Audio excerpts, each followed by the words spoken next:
With both heavy spot uranium buying by Sprott Physical Uranium Trust and the Ukrainian invasion by Russia impacting spot prices, do you find that there is more investor attention being paid to early stage explorers?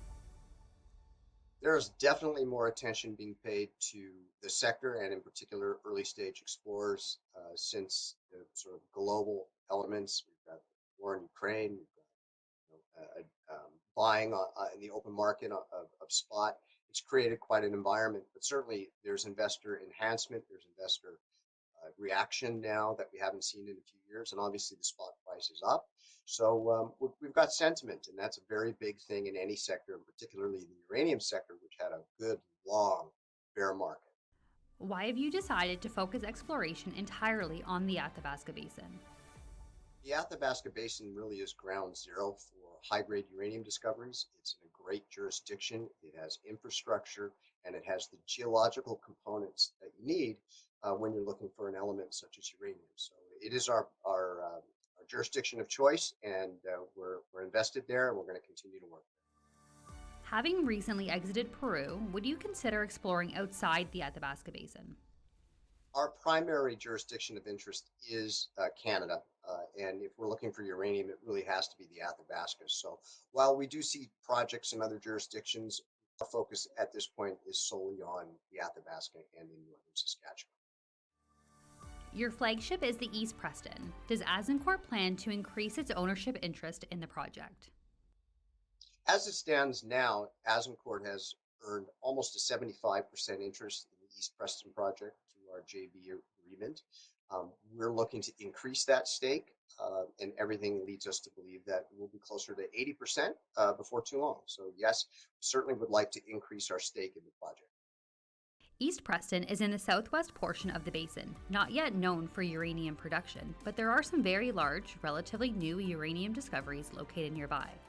Could you tell us what attracts you to this area? Where East Preston is located on the western edge of the basin is is a really interesting place to be. Over the last decade or so, there's been some major discoveries. It's really opened up territory and ground that wasn't really concentrated on before. So we can see less overburden, less um, depth for uranium deposits, and it makes it easier for a smaller company or an explorer stage company like Azincourt to drill. The Saskatchewan Resource Council was doing a pilot project for rare earth element extraction from uranium deposits. Does Azincourt have any potential for rare earths or other byproducts? In last year's drill program, for the first time, we actually ran across rare earth elements in our drill program, and that was quite a surprise. These things can also be seen as an indicator of uranium deposition. So we were happy to see that. We know we have thorium and some other elements as well in the area. So we're going to continue to do full chemical analysis of all drilling just to see exactly what we're drilling into and what elements are contained therein. Geophysical surveys are an important tool in finding uranium in the structures that may host mineralization. What are the tools you find useful and what are you looking for? We've employed a number of tools and methodologies in our exploration programs to date, and they range from geophysical programs to geochemical analysis to actual ground reconnaissance programs. But really, the best thing that we've done so far is drilling it, and even in a limited way, it begins to paint a picture beneath the ground, and you need to know where to put the drills. Several $1 million worth of work later, we've generated substantial amount of drill targets, and we're going to be busy for the next year or two. In 2021, a lot of companies' drill programs were half of what were expected, yourself included. Did you have a better winter drilling season during 2022? When do you expect to get back to drilling? One thing we found working in northern Saskatchewan is the window for winter drilling is really volatile.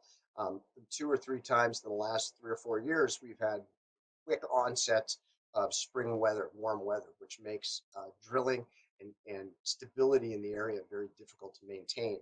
So this year we started early. We got a lot of work done early on, but still, even with that, we had a sort of an abrupt ending to the drill season. Again, warm weather came in, so we're dealing with it. I think a lot of companies are adjusting their plans and how they're attacking drill programs.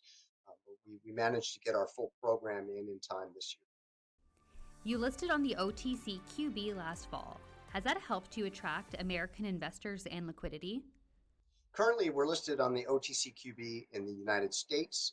We do have a fair amount now of liquidity coming out of the U.S. as more American investors are becoming aware of the uranium fundamentals and the market itself.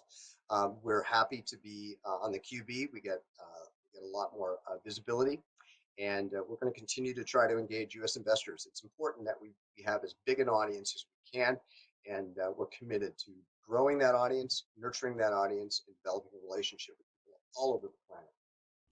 What are your early impressions from this recent drill program? The winter drill program we just completed at East Preston was quite amazing. Actually, we were able to delineate over 1,700 meters of alteration zones. These alteration zones are significant insofar as we know alteration acts as a halo in and around uranium deposition and mineralization. So typically, when you're going to make a discovery, the first thing you're going to do is you're going to run into alteration zones. So we've done that. We're starting to run into the clays. The clays are even closer to mineralization. So obviously, finding almost 2 kilometers of alteration zones, and quite thick too, 100 to 200 meters in places. It bodes very well for discovery, and we know we're onto something. So we're excited about where this is going. Obviously, we're waiting for assay results. We'll see what they tell us. But we know we're in the right area based on that alteration. That was a very significant development of this year's program.